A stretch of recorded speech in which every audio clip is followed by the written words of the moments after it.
Salut les zigotos, j'espère que vous vous portez comme un charme. Vous me dites, je vais faire un petit sondage juste là normalement, si je suis pas con et que je comprends pas ma droite et ma gauche. Alors, vous me dites si vous êtes team sans lunettes ou team avec lunettes. Voilà, parce que ça sert à rien comme sondage, mais pour savoir si vous préférez que je mette des lunettes ou pas, au pire je regarderai, tu vois, une fois sur deux. Voilà, moi du coup je vais les garder parce que ça fait un petit style. Donc en fait cette marque de t-shirt et de vêtements, vous l'avez déjà vu dans la première vidéo de Night Routine. Enfin moi je dis première vidéo mais c'est pas la première vidéo. Et du coup en fait c'est DC Shokudza la marque. Du coup c'est une marque que j'aime beaucoup tu vois. Mais c'est pas un placement de produit contrairement à ce qu'on pourrait croire. Parce que je trouve que j'ai déjà assez d'argent comme ça. Donc on va arrêter les placements de produits un petit peu. Aujourd'hui voilà, c'est une vidéo où je vais vous raconter mes anecdotes. Enfin des anecdotes en vrac, attention. Donc des épopées dans ma vie assez incroyables.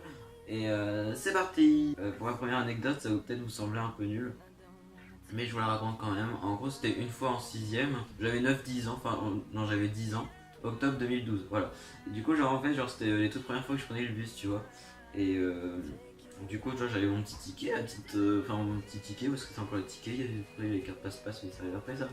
Et du coup tu vois j'en passe, le bus il était bondé et tout, donc ça c'est un petit détail mais c'est juste que c'est très chiant à vivre au quotidien parce que tu es toujours debout, compressé avec des gens, c'est assez incroyable, tu vis une expérience inoubliable. Et du coup, moi j'étais le troisième arrêt, enfin au troisième arrêt, tu vois, donc le bus il commence. Il fait le premier arrêt, les gens ils descendent, le deuxième arrêt, les gens ils descendent, tout se passe bien. Et là, on arrive à mon village, du coup, petit arrêt.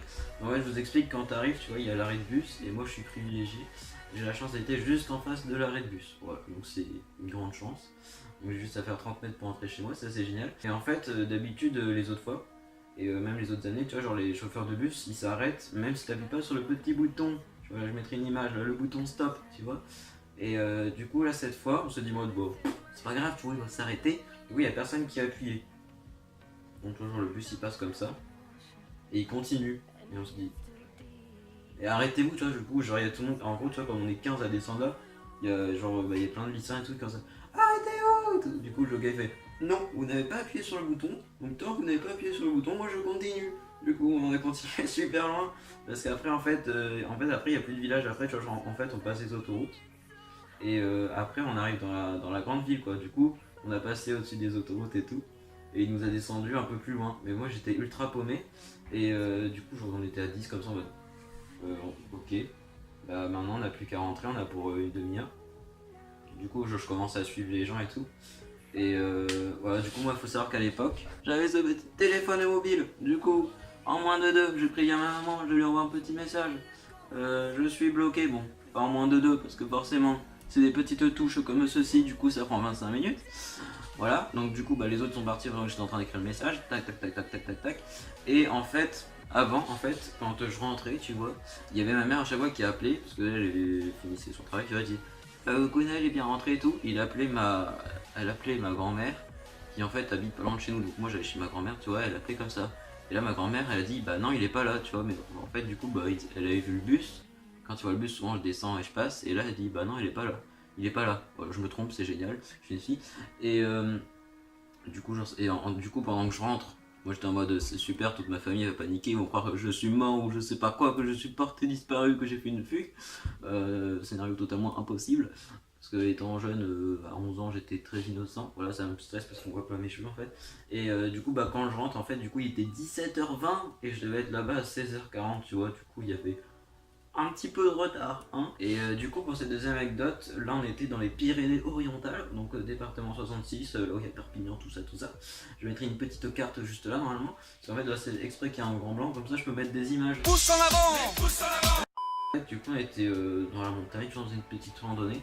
Donc là pareil je devais avoir peut-être 13 ans. Bon, c'était il y a 3-4 ans quoi. Et du coup Jack ma soeur a dit oh, tiens on va prendre un nouveau chemin pour tester. Parce que c'était un peu paumé et tout, on s'est dit allez soyons les fifos, on prend un nouveau chemin. Du coup en fait on était en haut d'un plateau. Enfin ouais un peu. Et on devait tout redescendre pour arriver dans les villages. Là on habitait un peu plus loin. Et du coup en fait depuis 3-4 ans en fait, à cause de la chaleur, du réchauffement climatique et tout. Souvent dans les montagnes ou les périodes comme ça, bah même en ce moment là, et ben à partir de 13-14 heures, tu vois, il y a des orages. Et du coup, bah comme c'est la fin, on avait mis 3-4 heures, tu vois, il est 13-14 heures. Du coup, on était paumés, enfin, j'en étais un peu paumé, on prend un nouveau chemin. Et derrière nous, en fait, il y avait les nuages qui se rapprochaient super vite. En fait, ça se rapproche super vite par rapport plaine. Voilà, je fais des gestes, ça c'est incroyable. Parce qu'en fait, les montagnes, tu vois, genre les nuages ils restent bloqués. Comme c'est en altitude, genre à 2000 mètres et tout, et c'est l'altitude des nuages. Et d'un seul coup, soit ils fusionnent, tu vois, genre soit ça craque d'un coup.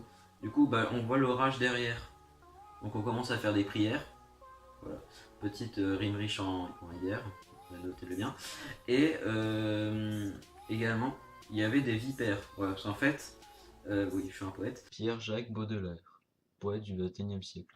En fait, on prend un nouveau chemin, et là, en fait, tu vois, c'était un peu une sorte de petite plaine qui commençait à descendre avec des rochers et tout. Il faisait super chaud, comme c'était un peu un temps orageux, etc. Il faisait assez chaud, lourd.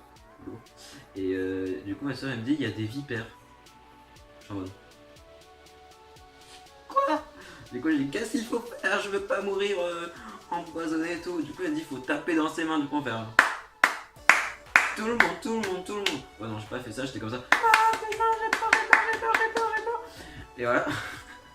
Donc, après cette épopée assez incroyable, on descend. Et en fait, si vous voulez, il y a plusieurs villages. Donc, en fait, il y a celui où on habite, donc on va dire le village A, juste ici.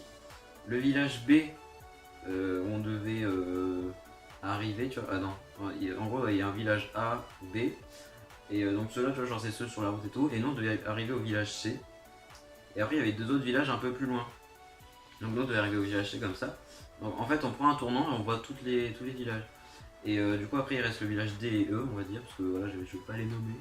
Et du coup on se dit j'espère que c'est le C, tu vois, on espère que c'est le C, comme ça on a juste à redescendre un peu un petit chemin.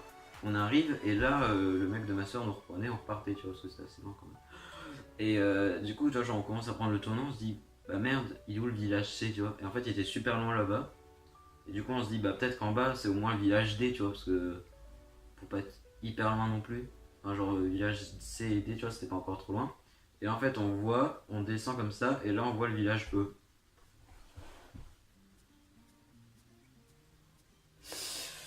Voilà.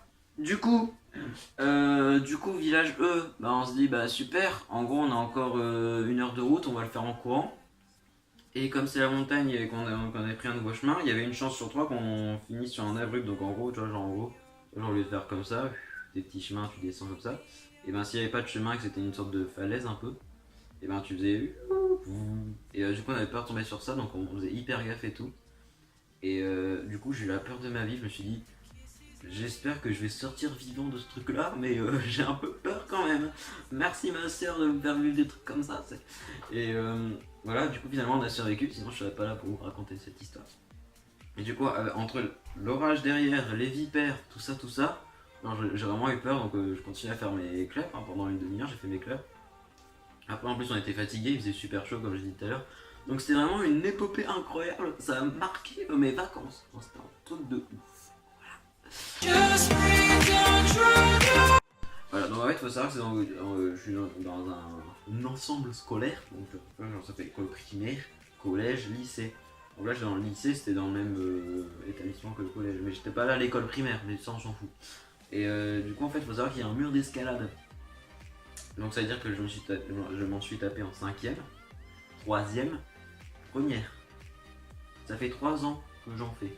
Parce que du coup les autres ils ont pas forcément eu ça, parce qu'il n'y a pas tout le monde qui a un mur d'escalade de son collège.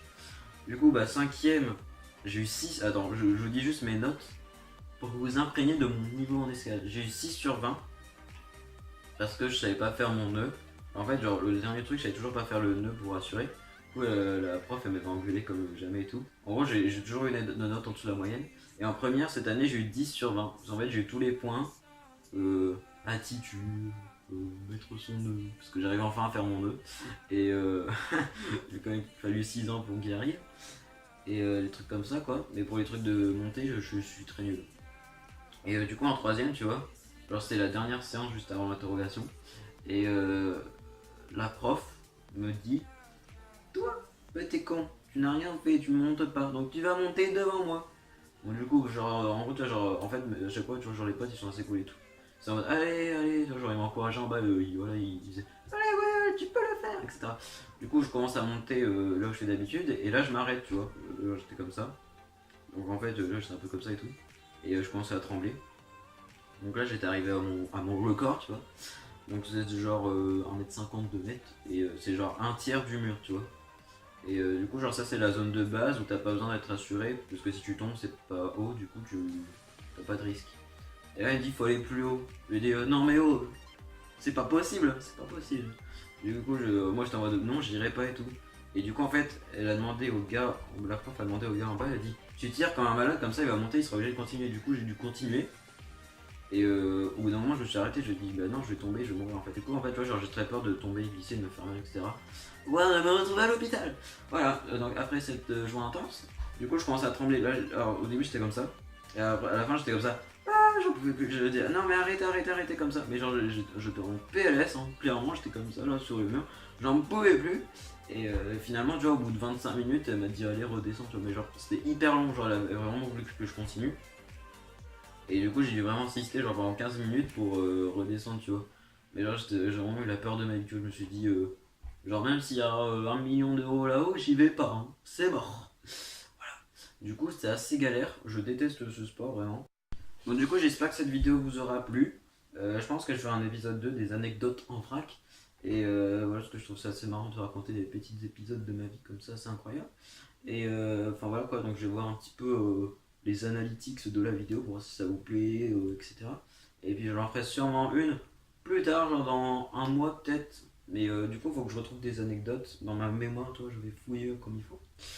Et voilà. Du coup on se dit à très vite, portez-vous bien, ciao ciao.